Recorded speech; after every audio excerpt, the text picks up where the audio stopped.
हरे कृष्णा, राधे राधे। हम सभी साधक श्री चैतन्य महाप्रभु की चरितावली श्रवण कर रहे हैं। प्रसंग है विष्णु प्रिया जी को सन्यासी स्वामी के दर्शन। सती स्त्री का यही परम धर्म है कि अग्नि को साक्षर देकर एक बार जिसने उसका पाणी ग्रहण किया है वह पति चाहे जीवित हो या मर गया हो, बस उसी के साथ पति लोक में रहने की इच्छा करती हुई उसकी इच्छा के विरुद्ध कोई भी आचरण ना करे। मेरा अपना ऐसा विश्वास है और शास्त्रों का भी यही सिद्धांत है कि यह संसार एकांतवासी तपस्वी महापुरुषों के पुण्य से तथा पतिव्रताओं के पतिव्रत के प्रभाव से ही स्थित है। शास्त्रों का भी यही अभिमत है कि संसार धर्म पर ही स्थित है और स्त्री पुरुषों के लिए संसारी भोग्य पदार्थों की आसक्ति छोड़कर प्रभु से प्रेम करना या मन वचन तथा कर्म से पातिव्रत धर्म का पालन करना यही परम धर्म बताया गया है। तपस्वी को मान सम्मान की इच्छा पीछे से हो सकती है, भगवत भक्ति भी प्रसिद्धि के लिए की जा सकती है, किंतु पतिव्रता को तो संसार से कुछ मतलब ही नहीं। वह तो मालती कुसुम की भांति निर्जन प्रदेश में विकसित होती है और अपने प्यारे को प्रसन्न करके अंत में मुरझाकर वहीं जीर्ण शीर्ण हो जाती है। उसकी गुप्त सुगंधी संसार में व्याप्त होकर लोगों का कल्याण अवश्य करती है, किंतु इसे तो कोई परम विवेकी पुरुष ही समझ सकता है। सर्वसाधारण लोगों को तो उसके अस्तित्व का भी पता नहीं। इसलिए कहता हूँ, पातिव्रत धर्म योग यज्ञ तप पाठ पूजा और अन्य सभी साधनों से परम श्रेष्ठ है।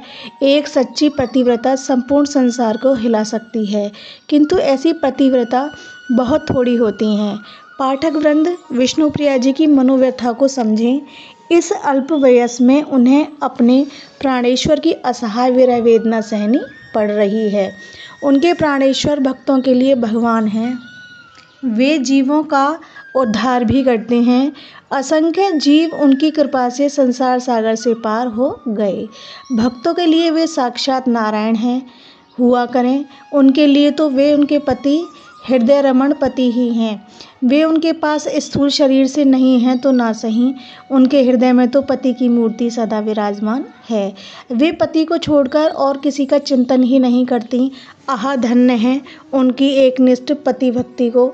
विष्णु प्रिया जी की आंतरिक इच्छा थी कि एक बार इस जीवन में अपने आराध्य देव के प्रत्यक्ष दर्शन और हो जाएं, किंतु वे अपनी इच्छा को प्रकट किस प्रकार करती और किसके सामने प्रकट करती।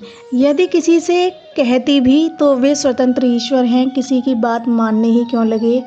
इसलिए अपनी मनोगत भावों को हृदय में ही दबाकर वे अपने इष्ट देव के चरणों में ही मन से प्रार्थना करने लगी। वे प्रेमाकर्षण पर विश्वास रखती हुई कहने लगीं, वे तो मेरे घट की एक एक बात को जानने वाले हैं।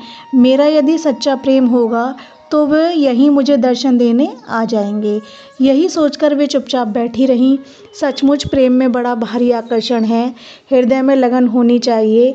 प्यारे के प्रति पूर्ण विश्वास हो, हृदय उसके लिए छटपटाता हो और स्नेह सच्चा हो तो फिर मिलने में संदेह ही क्या है। जा पर जाकर सत्य स्नेहु सो तो ही मिलई न कछु संदेह हो। मन कोई 10-20 तो है ही नहीं, अग्नि के समान सर्वत्र मन एक ही है। पात्र भेद से मन वैसा ही गंदा और निर्मल बन जाता है। यदि दो मन निर्मल और पवित्र बन जाएं तो शरीर चाहे कहीं भी पड़े रहें, दोनों के मनोगत भावों के दोनों ही लाख कोस पर बैठे हुए भी समझने में समर्थ हो सकते हैं। शांतिपुर में बैठे हुए प्रभु को भी श्री विष्णु प्रिया जी का बेतार का तार मिल गया।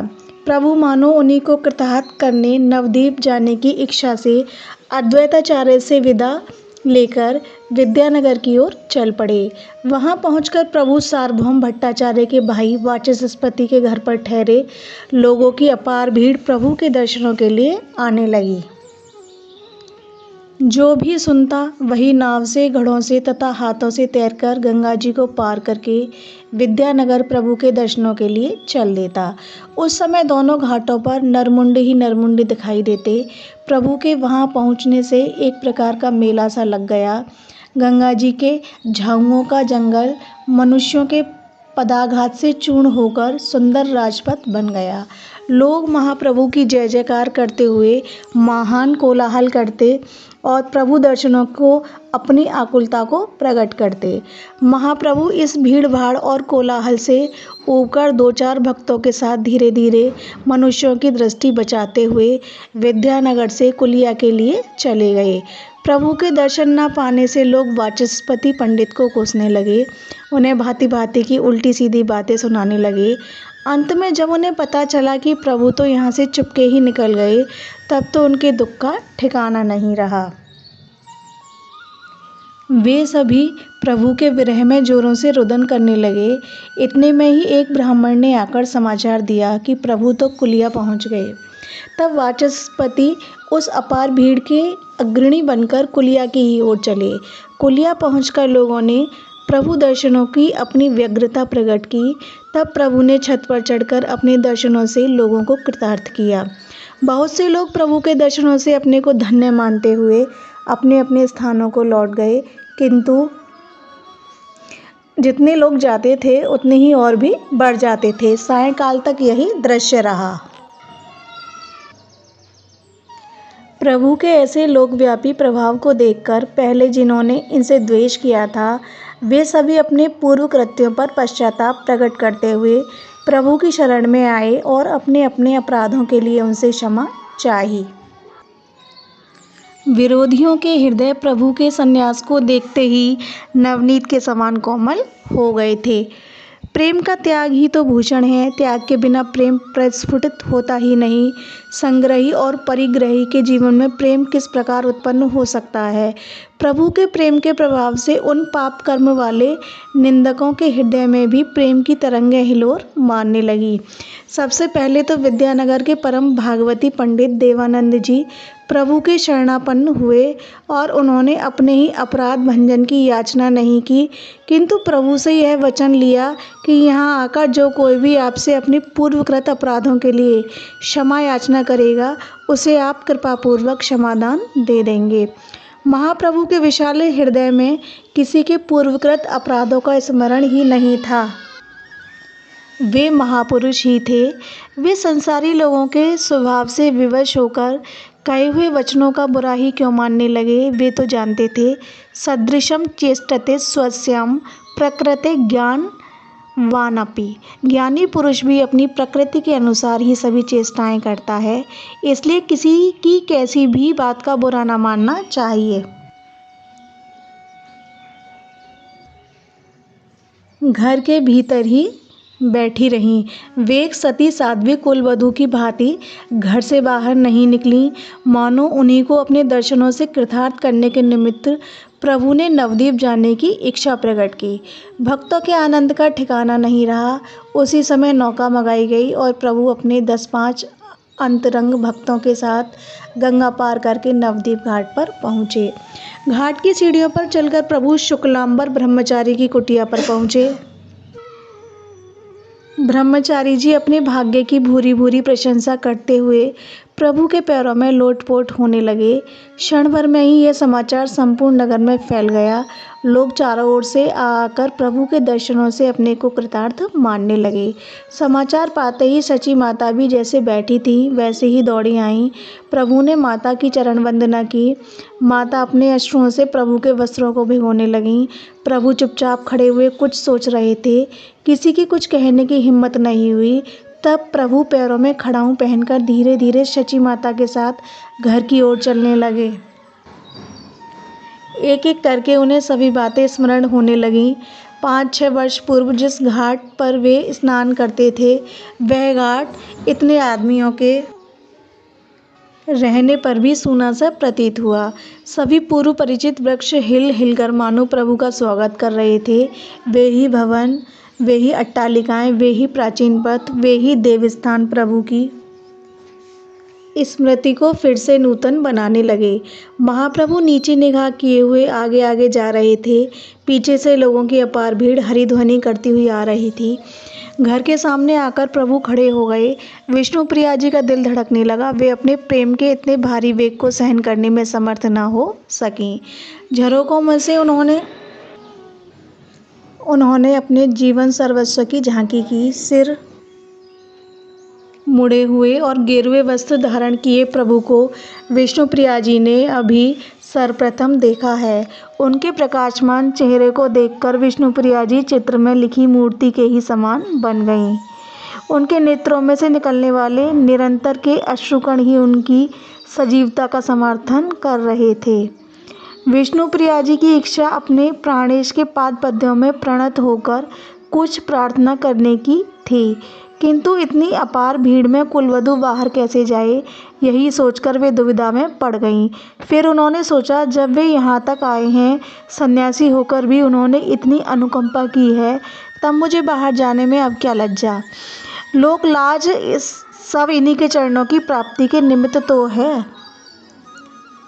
जब ये चरण साक्षात सम्मुख ही उपस्थित हैं, तब इनके स्पर्श सुख से अपने को वंचित क्यों रखूं। यह सोचकर विष्णुप्रिया जी जैसे बैठी थीं वैसे ही प्रभु के पाद पद्यों का स्पर्श करने लगीं। उन्होंने वेणी बांधना बंद कर दिया था, शरीर के सभी अंगों के आभूषण उतार दिए थे, आहार भी बहुत ही कम कर दिया था। नित्य के कम आहार से उनका शरीर क्षीण हो गया था। वे निरंतर प्रभु का ही ध्यान किया करती थीं। प्रभु दर्शनों की लालसा से क्षीणकाय मलिन वासना विष्णुप्रिया जी अपने संपूर्ण शरीर को संकुचित बनाती हुई जल्दी से प्रभु की ओर चलीं। प्रभु दृष्टि उठाकर किसी की ओर नहीं देखते थे। वे पृथ्वी की ओर खड़े खड़े ताक रहे थे। उसी समय उन्होंने देखा, मलिन वस्त्र पहने एक स्त्री उनके चरणों में आकर गिर पड़ी। स्त्री स्पर्श से भयभीत होकर प्रभु 2 कदम पीछे हट गए। विष्णुप्रिया जी सुबकियां भर भर कर धीरे धीरे रोदन करने लगीं। प्रभु ने भर्राई हुई आवाज़ में पूछा, तुम कौन हो? हाय रे वैराग्य, तेरी ऐसी कठोरता को बार बार धिक्कार है, जो अपने शरीर का आधा अंग कही जाती है, जिसके लिए स्वामी को छोड़कर दूसरा कोई है ही नहीं। उसी का निर्दयी स्वामी, उसके जीवन का सर्वस्व, उसका इष्टदेव उससे पूछता है, तुम कौन हो? आकाश तू गिर क्यों नहीं पड़ता? पृथ्वी तू फट क्यों नहीं जाती? विष्णुप्रिया जी चुप रहीं। सोचा, कोई दूसरा ही मेरा परिचय करा दे, किंतु दूसरे किसकी हिम्मत थी। सभी की वाणी बंद हो गई थी। इतनी भारी भीड़ उस समय बिल्कुल शांत हो गई थी। चारों ओर सन्नाटा छाया हुआ था। विष्णुप्रिया जी ने जब देखा कोई भी कुछ नहीं कहता, तब वे स्वयं ही धीरे धीरे करुण स्वर में कहने लगीं, मैं आपके चरणों की अत्यंत ही क्षुद्र दासी हूँ। महाप्रभु को अवचेत हुआ। उन्होंने कुछ ठहर कर कहा, तुम क्या चाहती हो? अत्यंत ही कातर वाणी में उन्होंने कहा, मैं आपकी कृपा चाहती हूँ। प्रभु ने नीची दृष्टि किए हुए कहा, विष्णुप्रिय, तुम अपने नाम को सार्थक करो। संसार में विष्णु भक्ति ही सार है। उसी को प्राप्त करके इस जीवन को सफल बनाओ। रोते रोते विष्णुप्रिया जी ने कहा, आपके अतिरिक्त कोई दूसरे विष्णु हैं, इस बात को मैं नहीं जानती और जानने की इच्छा भी नहीं है। मेरे तो विष्णु, कृष्ण, शिव जो भी कुछ हैं आप ही हैं। आपके चरणों के अतिरिक्त मुझे कोई दूसरा आश्रय नहीं। इन हृदय विदारक वचनों को सुनकर वहां खड़े हुए सभी स्त्री पुरुषों का हृदय फटने लगा। सभी के नेत्रों से जलधारा बहने लगी। विष्णुप्रिया जी ने फिर कहा, प्रभु सुना है आप जगत का उद्धार करते हैं, फिर अभागिनी विष्णुप्रिया को जगत से बाहर क्यों निकाल दिया गया है? इसके उद्धार की बारी क्यों नहीं आती? प्रभु ने कहा, तुम्हारी क्या अभिलाषा है? सुबकियां भरते हुए ठहर ठहर कर विष्णुप्रिया जी ने कहा, मुझे जीवन यापन करने के लिए कुछ आधार मिलना चाहिए। आपके चरणों में यह कंगालिनी भिखारिण उसी की भीख मांगती है। थोड़ी देर सोचकर प्रभु ने अपने पैरों के दोनों खड़ाउओं को उतारते हुए कहा, देवी, हम सन्यासियों के पास तुम्हें देने के लिए और है ही क्या। यह लो, तुम इन पादुकाओं के सहारे ही अपना जीवन बिताओ। इतना सुनते ही विष्णुप्रिया जी ने धूलि में सने हुए अपने मस्तक को ऊपर उठाया और कांपती हुई उंगलियों से उन दोनों खड़ाउओं को सिर पर चढ़ाकर वे रोदन करने लगीं।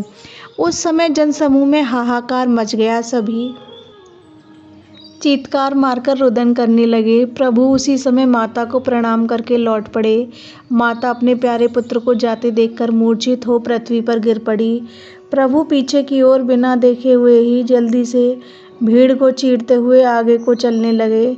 बहुत से भक्त जल्दी से आगे चलकर लोगों को हटाने लगे। इस प्रकार थोड़ी देर ही नवद्वीप में ठहरकर प्रभु नाव से उस पार पहुंच गए और वृंदावन जाने की इच्छा से गंगा जी के किनारे किनारे ही आगे की ओर चलने लगे। सैकड़ों मनुष्य घर बार की कुछ भी परवाह न करके उसी समय प्रभु के साथ ही साथ वृंदावन जाने की इच्छा से उनके पीछे पीछे चलने लगे। इस प्रकार तुमुल हरिध्वनि करते हुए सागर के समान वह अपार भीड़ प्रभु के पथ का अनुसरण करने लगी। यह प्रसंग अब यही विश्राम लेता है। हरे कृष्णा, राधे राधे।